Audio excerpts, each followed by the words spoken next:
Okay, gave me the notification. Did you hear that too? Yep. All right, let me get my notes up here. Where is it? There we go. All right. I'm going to give it a few seconds and then we'll come in.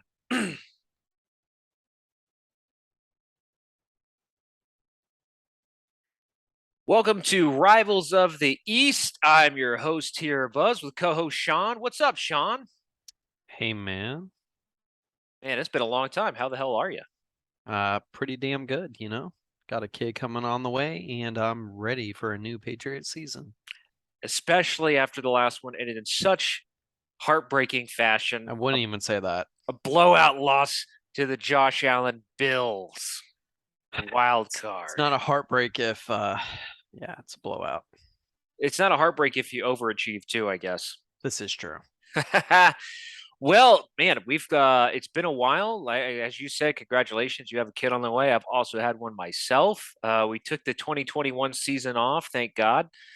Life has been crazy, but here we are, 2022 coming up upon us. We've already gotten past free agency. We've gotten past the draft. We got a few things to cover here today. And throwing it out there for anybody that doesn't know, we are on Podbean, we're on Apple Podcasts, as well as YouTube and on Instagram for breaking news and some other clips and reels as well. So be sure to give us a follow on those platforms. But today, Sean, we're kind of going to recap here what has been beaten like a dead horse a little bit. We talk a little bit about our thoughts and grades on the draft for how the Dolphins and Patriots did, and also talk about who we think is going to be a breakout star for each of our teams. And then where do we see the 2022 season going? That's the hot question when there's nothing going on in June, as we record today in June. So I'm going to start off and ask you, did Bill fulfill all your wildest dreams in the 2022 draft? Did he make a wish upon a star and draft that star player that New England needs to build on what they already have? So I'm just going to give you my fair criticism. So sitting here watching the draft live and, the back stand of a bar, and I'm sitting here with my stepdad and others gathered around as we're closely watching the draft. I was just disgusted by our first round draft pick. Disgusted. Yeah, they took a lineman, Cole Strange. That's strange. Center. Pretty strange pick. I was thinking, considering they let JC Jackson walk away in free agency. Yes, he did command, 21 mil, a year. Yeah, obviously that's not Bill's kind of thing. So he let him walk. Took Cole Strange, and yeah, kind of strange pick. 20. You mentioned that real quick. 21 mil. Bill went on that spending spree this prior off, not this offseason, but the last offseason, 2021 offseason. I do find it a little weird that he didn't at least make an attempt for JC, but that's just me, especially at 21 mil. The market is what it is at cornerback. I don't know. I'm guessing Bill just thinks, he's going to do what Bill does. And, he finds these cornerbacks dime a dozen. He pulls them undrafted, later in the draft picks. He kind of finds that raw athleticism and tries to get something out of the lower class in the schools. But as long as they have the IQ and they have some of the physical scrappy traits, he seems to pull that. So I'm guessing that's what he did. But this draft really threw me like completely off. The Cole Strange pick, yes, the Patriots need a lineman. I'm not sold on Isaiah Wynn on left tackle. They let Shaq Mason go. Another crazy freaking trade. Like I could not grasp a fourth round for Shaq Mason, who's a top 5 lineman in the NFL. They sent him to the Bucks, helping out our guy Tom Brady, I guess. I'm not sure. Tinfoil hat. So our second round draft pick, we pick up a receiver. That took me completely by surprise. I thought after the Harry receiver kind of acquisition we got from our draft pick, and we saw, he kind of fell flat on his face. I didn't expect Bill to take a guy like that early again. This is Thornton, the Baylor guy. You may know him. He, was the fastest receiver that came out of the draft. Also, another like kind of strange thing that Bill typically doesn't fall in love with, the top things you see in the combine. The only thing he really looks for is people to 7-cone drills. For whatever reason, they got good hips, real agile. That's what he looks for. Thornton took him, Baylor, straight line speed. You haven't seen the Patriots do that since Chad Jackson. If you didn't know, he was a complete bust. So hopefully we're not going down Patriot that road. legend. Yeah, hopefully we're not going down the same road. They took another few strange picks besides Cole Strange. They got 2 running backs, 2 corners. The 2 running backs, Kevin Harris, he's the big one. He's also another pretty fast guy. Came from, the College of the Jackrabbits. So he ran a 4.38, had a pretty good college. So I'm guessing that's going to further on kind of explain why Damian Harris is in that last year of his rookie contract. So I'm thinking the rating's probably on the wall for him with that kind of signing. So I'm kind of fine with that. Not a big deal.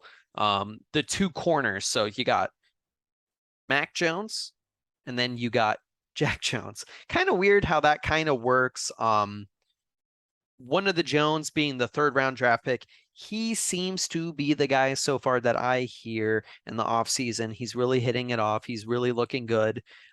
He's kind of filling in the slots with Terrence Mitchell, our offseason pickup. So these are all just like kind of not really sure. You let JC Jackson go. You don't have that number 1. You sign Malcolm Butler, I don't know if you remember that guy, interception. Seahawks run the damn ball in the red zone for a Super Bowl, whatever, nothing, Leave nothing Pete too Carroll normal. alone. So that's being kind of not really sure what's going at cornerback.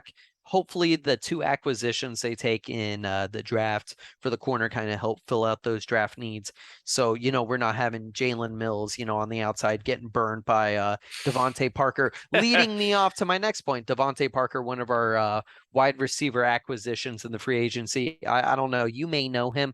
Give me a little rundown about Devontae Parker when he was a Dolphin.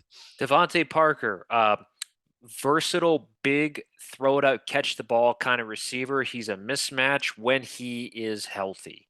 I think he's a good target for red zone for Mac Jones, which is probably a big reason why, going back to that last season, 2021 season for Mac Jones, he kind of struggled finding who his go-to red zone guy is. But I think what we're going to find is wide receiver-wise, Parker's going to be that guy when he's healthy. You guys will probably get a good 10, 11 games out of him this coming season.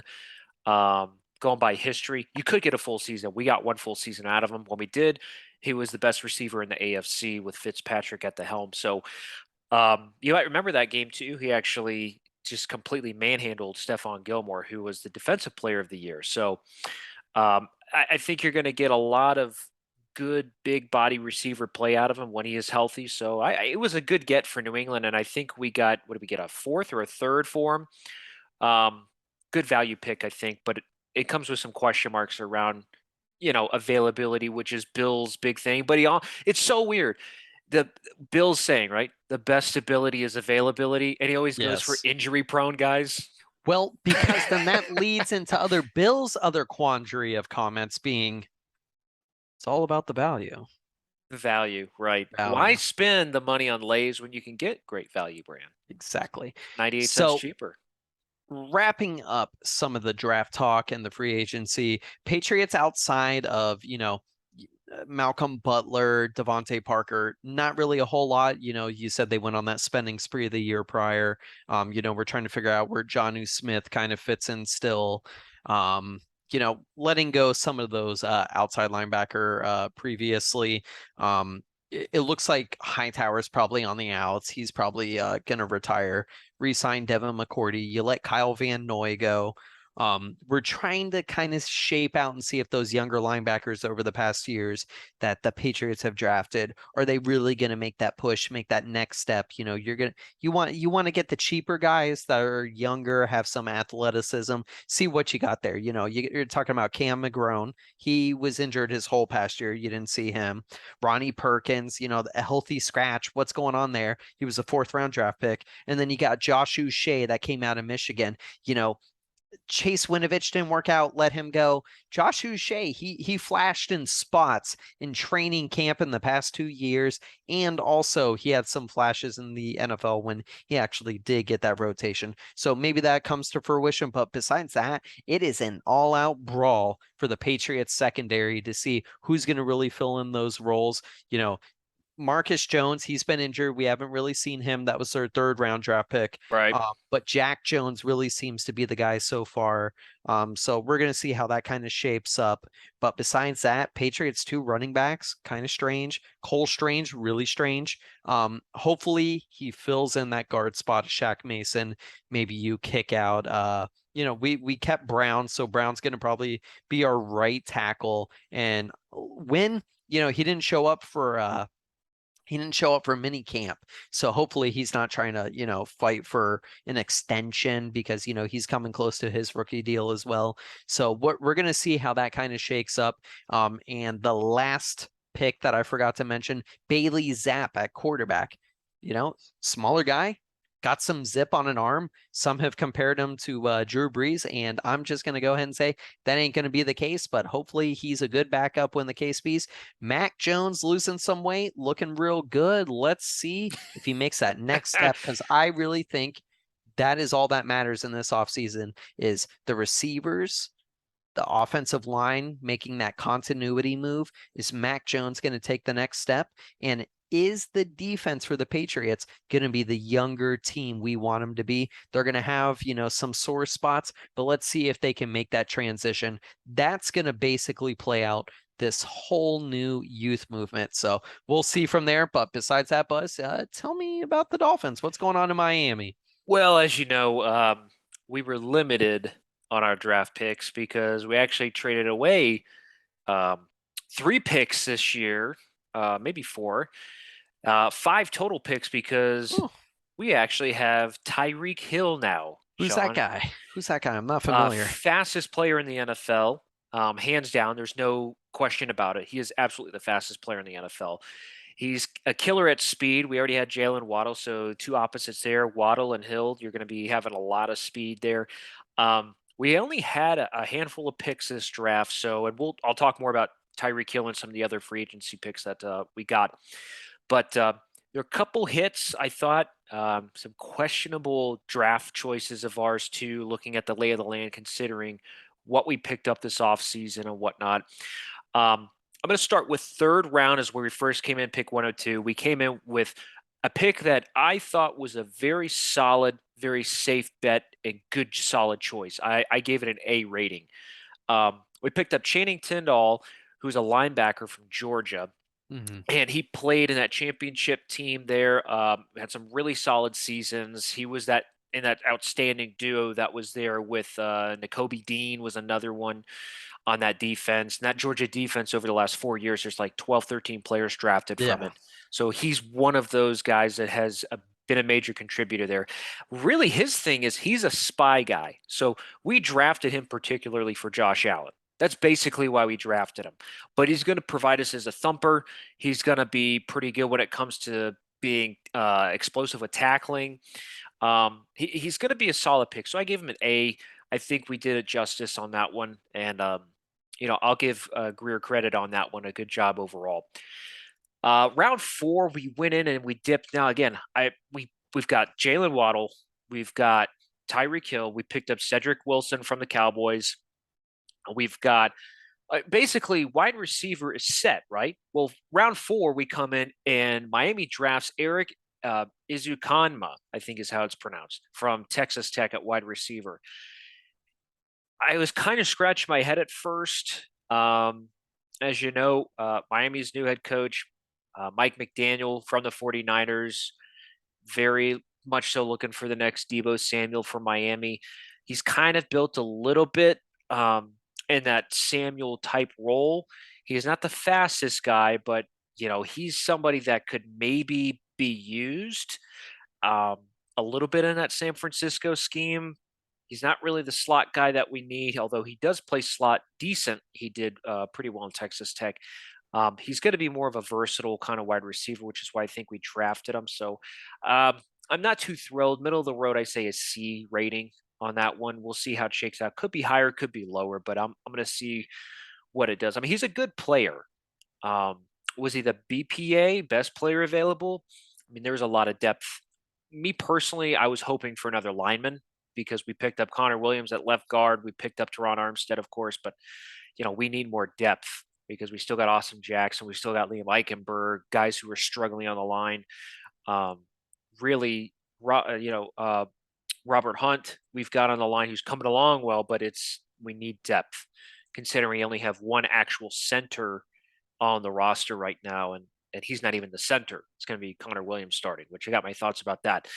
We get into the 7th round because we traded our 5th away, our 6th away. We picked up Cameron Good, another linebacker, and he plays the better half of his career. If you go back and look over at his time in Cal, he was a 4-3 guy. So he's a little bit of a question mark. I think when it comes to, we've got Andrew Van Ginkel plays a lot of that outside rusher, as you know. He played a lot more on blitzing. He played a lot more of that outside role. I just look at this as like a depth. That's the only thing I can think of. A training camp body, maybe something like that. Reports have come out in the last few weeks that Good has done, no pun intended, good at training camp, and he's shown progress. So maybe he is going to be somebody we put in rotation and move around in that team. I'm not sure. We have Josh Boyer as defensive coordinator, Gerald Alexander, of course, gone out, as well as Brian Flores at head coach. So that defense, I'm not sure what it's going to look like. There's a lot of adversity, if you want to call it, controversy over play calling in the 2021 season. Miami's first half of the season abysmal on defense. Second half, rumor mill and reports from local writers and national pundits is that Gerald Alexander Flo took over play calling. Boyer was stripped of it. I don't know if that's true or not. So we'll see how that plays out. But I think that's just a depth piece. I give it about a C, C plus. And So then go ahead. you touched on something there. So you were talking about play calling a little bit and Yeah. considering the ambiguity of, I don't know, maybe a certain head coach you were talking about. Tell me a little bit about his play calling history. Mike McDaniel, Josh Boyer, or Brian Flores? Mike McDaniel. I mean, he's a new guy in town, Tell me a little bit about his history. Some of these guys probably don't know much about him because guess what? Outside of being Kyle Shanahan's puppet, I don't really know. So here's what I'm going to say. Before I finish out this, because we did make one more draft pick. It's not really much. Let me finish out. Round 7, close it out. We drafted, you guessed it, a quarterback, right? Why not? Skylar Thompson, I think this is just another body in training camp, cheap backup to Teddy Bridgewater, who we picked up as well. Maybe he makes the team, maybe he doesn't. We'll see. I thought we did like maybe B- to a C for our drafting overall for 2022 draft. So nothing too terrible or anything like that. So to touch on that, Mike McDaniel he's been in the league 15 years. I'm just going off of what I know. He has been in the league 15 years. He has been a position coach from running back to wide receiver to assistant position coaching for Cleveland, Atlanta, San Francisco. He's a run game coordinator. He's wherever basically Kyle Shanahan has gone, he has been there. He's never been away from Kyle Shanahan his whole career. So a lot of the praise he gets comes from his time in San Francisco, where he was reported to be the run game coordinator. Now, what that entails, well, run game coordinator, basically trying to strategize and think of blocking schemes, opening up lanes, trying to figure out how are we going to deal with that front 7 of a defense? How are we going to fool to bring up that back 4? It's really just more so about picking and choosing schemes on an offensive line and trying to find the best players to fit that scheme. When it comes to play calling, he was promoted for 2021 to the offensive coordinator. When he's promoted to offensive coordinator in 2021, however, there's a lot of gray area there when it comes to play calling. There are reporters from San Francisco that have said from the Bay Area there that he did not call plays. He was part of a committee, but it was Kyle Shanahan who would call plays. So he would input, but he wouldn't be the one calling the plays or making those audibles in real time. That was all Kyle Shanahan, which seems very much so like Kyle Mm, Shanahan. Other reports have said that he would call plays to Kyle Shanahan, and then Kyle Shanahan would either approve or veto an audible himself.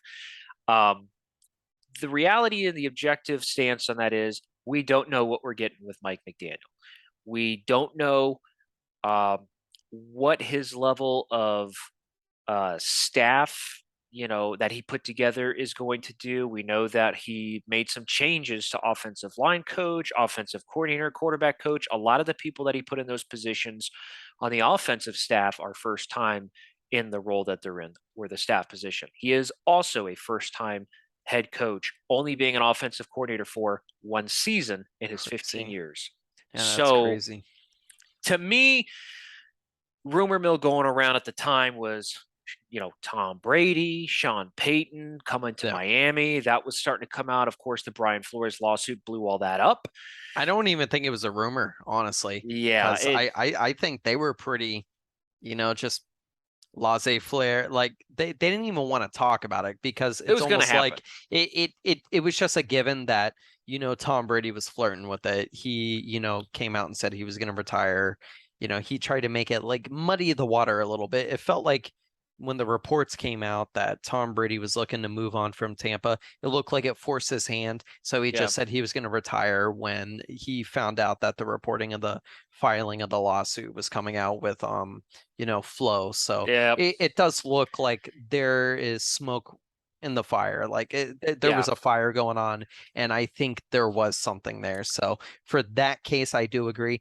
But so there's a lot of, like you were saying, ambiguity with Mike Daniels. Not really sure what we're getting there. He's a player coach. I think from the reports so far, it looks like they're banging that drum.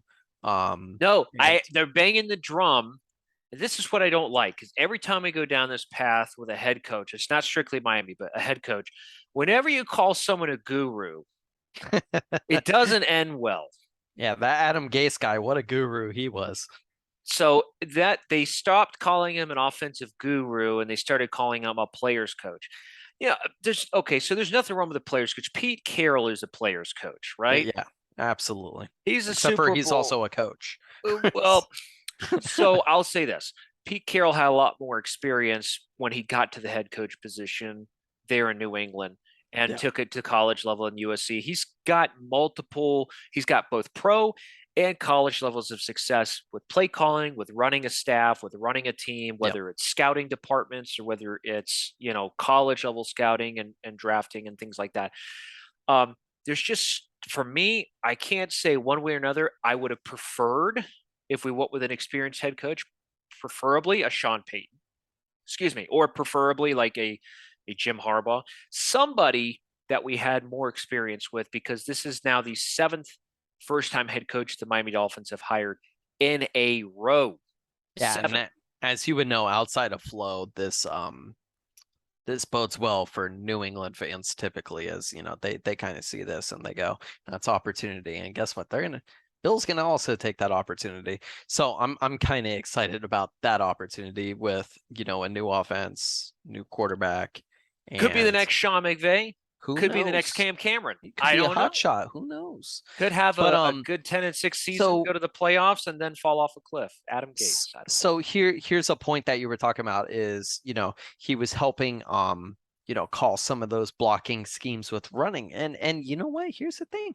You mentioned Tyreek Hill, and you got Jalen Waddle, and you got the hot shot from Dallas too at your third position at wide receiver. How's Miami's run game looking? You got some new guys there, huh? Well, I will go over this. So, as far as free agency goes, we had some big splashes, right? We were quiet for a while.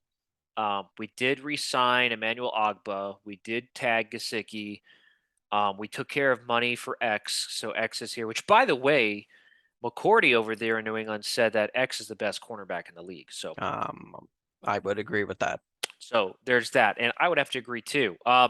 So a couple quick things on who we picked up to talk about the run game. So we got Teron Armstead. We picked up, of course. Um, A lot of question marks about his health and ability to stay healthy. He's only played, I think he stayed healthy for 9 games last year, maybe 10. Well, we got him for 5 years, 75 mil. We've got 43 guaranteed. So out of that, so it's about 15 mil a year average, but he's got 43 guaranteed. We'll see if it makes the 5 years. Probably not, but if we get 3 out of him, we get some solid games. We get 30 games out of him, we'll be good. Um, Real important piece there. Connor Williams, left guard from Dallas. We moved to center. As you know, Dallas has always been a really solid offensive line team, especially when it comes to like running game, pass protection. I mean, they've been a top 5 in the league for quite a while now.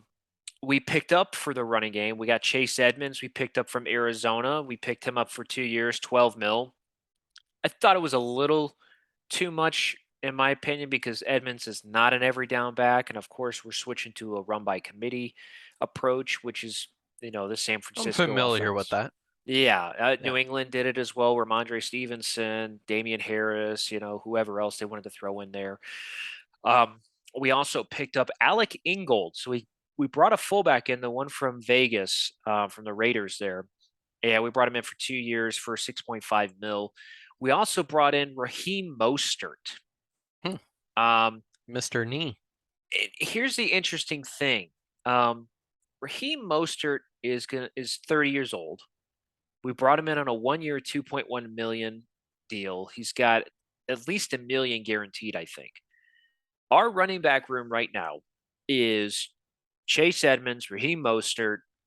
We still have Miles Gaskin. We picked up Sony Michelle, as you know who he is. Yeah. Um, I was hoping we would have a bell cow. I was hoping we'd get a bruiser back that we could trust in those third down situations, third and short, like 1, 2, 3, 4 goal line situations. Maybe they're thinking Ingold will be similar to that. He's no Juszczyk, right? Juszczyk is a unicorn at fullback, very versatile. Ingold's not as versatile. Decent value, but the way that I see this is that my biggest question is not even so much the running back talent, although it could be better. We could have drafted a little bit better instead of dipping back into, let's say, linebacker. Maybe we could have taken a running back there. I think that's just the line is too paper thin, right? We still have Austin Jackson. We've got Liam Eichenberg. We've got um, you know, uh, Connor Williams. We got Teron Armstead. That's great, but Teron Armstead is not going to make all 17 games this year, right? So who's going to fill his position in? What's probably going to be Austin Jackson, who is terrible at left tackle. Terrible. It was so bad they moved him to, I believe, left guard for a bit, and they moved Eichenberg to left tackle. We have Williams is going to play center, who's a left guard. Michael Dieter, our center, isn't good enough to beat our left guard at center. He's our backup. That's it.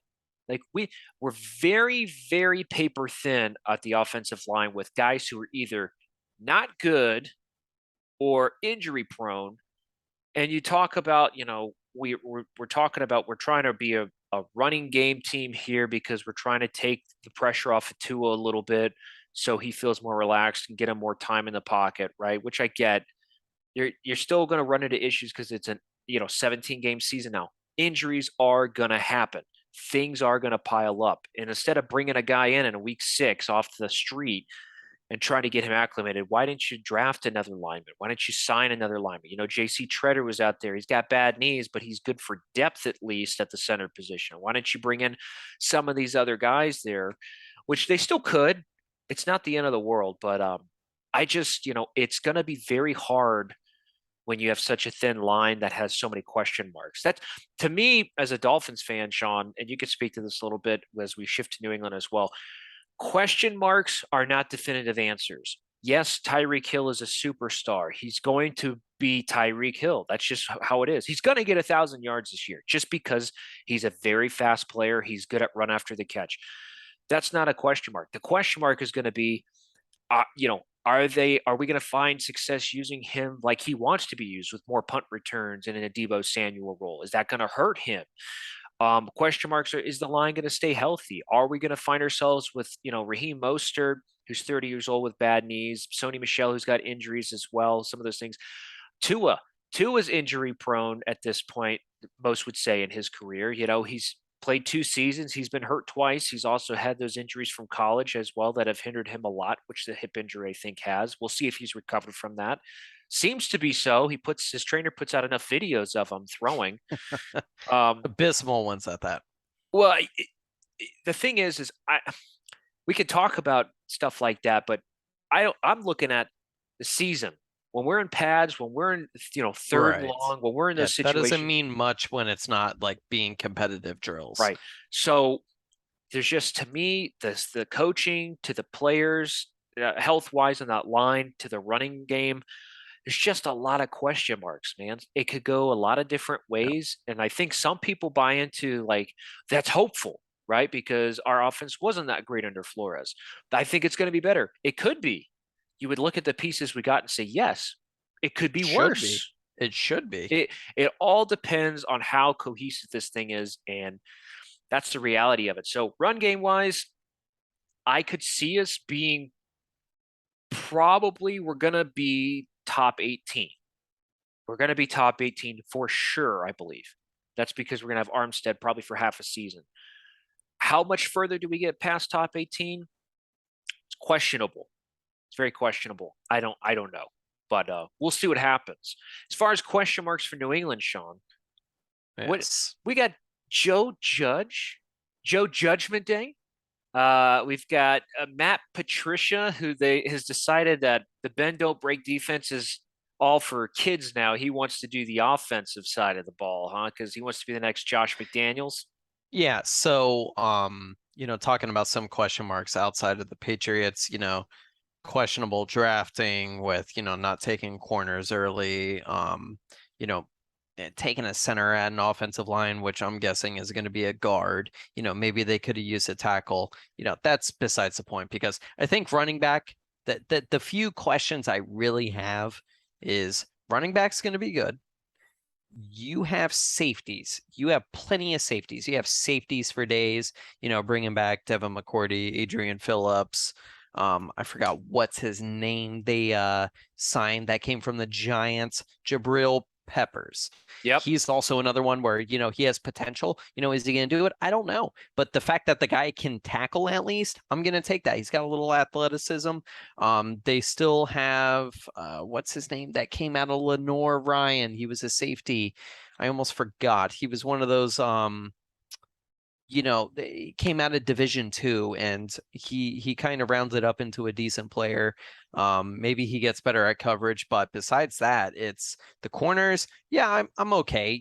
Just figure that out.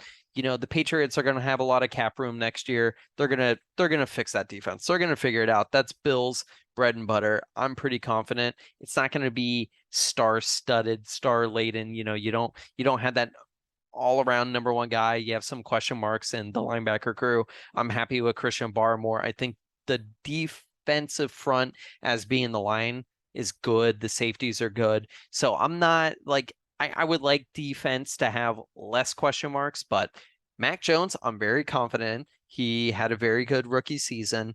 Some of those young guys that you did receive, Nelson Aguilar, Kevin Bourne. Kevin Bourne really came strong at the end of the year. He did. Hopefully Jonnu Smith does something. Hunter Henry, he was a knockout of the park, I think. Yep. Nelson Aguilar, he's got to do a little more. Maybe if he's pushed to slot, maybe in the slot, because I'm guessing maybe you have Thornton. You're bringing back Jacoby Myers. They have a bunch of B-class talent, I feel like, at receiver, and hopefully, they excel. Running back crew, strong. I think they're top 5 in the NFL. No question marks there. Offensive line, tackle, maybe some question marks. Trent Brown, does he stay healthy? Isaiah Wynn, are you going to give us something more than falling on the ground and hoping they trip over you? Cole Strange, I think he's going to be good. They're usually pretty good on the interior drafting. Mac Jones just make that next stride. But coaching, you were saying coaching. That is what everyone wants to know. What the hell is going on with coaching? You bring in Matt Patricia, defensive not so guru. His stint kind of working in Detroit Lions. I was never a fan of his coaching style He on beat the Bill. defensive side. Very passive. Yeah, don't get me started on that. Bill wouldn't even high five a child. It became a meme. As he That's how was mad leaving he the was. stadium. But yeah, his defensive coaching left to be desired. I like Flo more. Um, he was a previous offensive line coach, so maybe he's gonna take some of that offensive road calling. Joe Judge knows, you know, typical Bill, no specific role position coaches. Is it Gerard Mayo who's, coloring the scheme and Steve Belichick that's actually making the play calling? Who knows what's going on? Yeah, that Steve guy. Belichick. As you know, some of those ridiculous memes that came out of some of those games. Mullet Um, man. yeah, really, it's a lot of question marks. And at the end of the day, it's Bill Belichick. Doesn't really matter. I think the coaches and the players know who's coaching what. The media, if they know or not, doesn't really matter. Who gives a crap? As long as the players know the message is cohesive, I think that really doesn't matter. But outside of that, secondary, linebackers. That's Mac Jones. Does he make the next step? I Yeah. think he does. He's lost some weight, looking a little slim. Kevin Bourne made that comment. Take it as a shot, take it Got as a DVP pro. over there Who now knows? as a weapon. Yeah. Yeah, So TVP, maybe he helps solidify the group. Who knows? he could. Just stay healthy, man. That's what I need. Yeah. So that being said, question marks. What's your predictions? What is the record? What is the next step? Who's going to be the stars of your team? Oh, it's very hard to sit here and look at the team and say this is what it's going to be. The landscape with we've got a tough schedule. Our first four Yeah, games absolutely. are Patriots, Bills, Ravens, and I believe Bengals. That's a hard first four games. It gets a little easier towards the back half, but overall, it's going to be a tough year schedule wise. I look, injuries are going to happen, so I'm taking that into account. What injuries? I think it's mostly offensive line. I'm thinking Teron Armstead, maybe Connor Williams. So Michael Dieter's got to step up. I think Robert Hunt's going to be healthy for most of the year. Um, Raheem Mostert could very well get re-injured.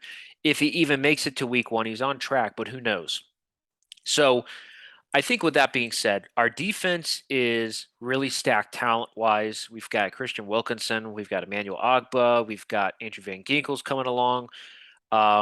Secondary is probably the top two, top three in the NFL for sure. We've got X, we've got Byron Jones, two shutdown corners, and a ball hawk. We've got Brandon Jones coming onto his own at safety. I'm going to have to say on the defensive side of the ball for a breakout star, I'm going with Javon Holland. Javon Holland has came into the last 5-6 weeks of the season. Actually, more than that, I'll say the Ravens game was his coming out party last year. That Thursday night game where we went on to win 8 out of the last 9 games. He hits hard. He's a ball hawk. He's always there. He's making plays. I think he takes that next step at safety this season. I think you're going to see him be a lot more fluid and just be on the field all over the place. I think he's going to make some plays for us. Offensive side, I think probably our breakout star on the offensive side. I know everybody wants to say Tua, but I can't because there's just so many question marks still with how this coaching is going to go. If they're going to have him pass the ball more than 21 times, if it's going to be more run oriented, I can't say one way or another. Is he even going to stay healthy? That's the thing. I'm going to have to say probably on the offensive side of the ball, I could really honestly see someone on that offensive line like a Robert Hunt being a breakout star. I think he's on that. I think he's on that upward trend. I know it's not the sexiest pick, but yeah, I'm looking for a solid offensive lineman. I think we have one in him. He's shown a lot of. Dude, he had that hell of a touchdown run in that Ravens game that didn't count where he jumps over with that screen pass that turned to a fumble, and he just huddles over and hurls head first into the end zone. It doesn't count, but boy, it was awesome. Greatest touchdown that never counted. My prediction is we will probably finish, and most Miami fans are going to like this. I think we're probably going to finish at best maybe 9-8, could be 8-9. I don't think we make playoffs this year. And the reason is before people start saying, "How dare you? We're going to win 12 games and make the playoffs. Tua is going to throw for 5,000 yards." Whatever they want to say. No. I just think that it takes time. Look at San Francisco. That whole scheme that they run took several years to run. Do you remember when they went 3-13? Yeah. Yeah.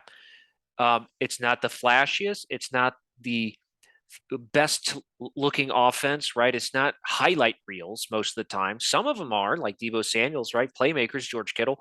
It's not highlight reel based offense. It's control possession, it's run first, and it's pass when necessary.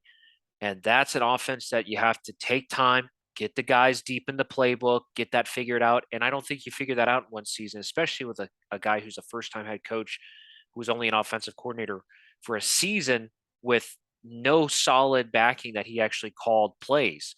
Um, so I think that it's going to be rough because of injuries and because it's going to take time for this team to adjust. So that's my bid. Is I don't think we make playoffs. I think we go 8-9 or 9-8, depending. I could be wrong, but it's just a tough schedule. A lot of hard teams we're playing against. We play the Bills twice. It's going to be really hard to beat the Bills. Um, we play New England. We could split with you guys, but New England is bringing everybody back. It's the same system pretty much because Bill runs it. Whether people like to hear that or not, it's his show. It's tough. So that's where I think prediction wise and breakout stars. What about New England, Sean? So New England, it's pretty much some of the stuff I was just talking about, is the defense, is the sum of the parts that they have because, you lost JC Jackson, some of those old veterans are the young guys going to make the next step. Me, no, it's probably going to be similar because, you're not going to get the great outside corner play, but I think it's going to be competitive, so they're going to be scrappy. They're going to try to make a movement. I think the depth is good. I think the star power is meh. Running game's going to be solid. Offense I think might actually make some strides. Offensive line for me is going to be just incrementally better. Do you get any play out of Isaiah Wynn? Trent Brown, you just got to stay healthy. I think Cole Strange probably wrapped in there with returning David Andrews. You'll get just enough. So that's either going to be about the same or just a little bit better. Mac Jones, I think, you add another piece of the puzzle with Thornton, and then you got DVP from Miami. So I think that will help. Kevin Bourne, they start catching on. Trey Nixon is another hot name that's coming out of camp for the Patriots. Yep. He seems to be coming on. That Ernie Adams 7th round draft pick. So hopefully that works out. So that being said, the star for the Patriots, hopefully the star is Mac Jones, because ultimately it's what it comes down to.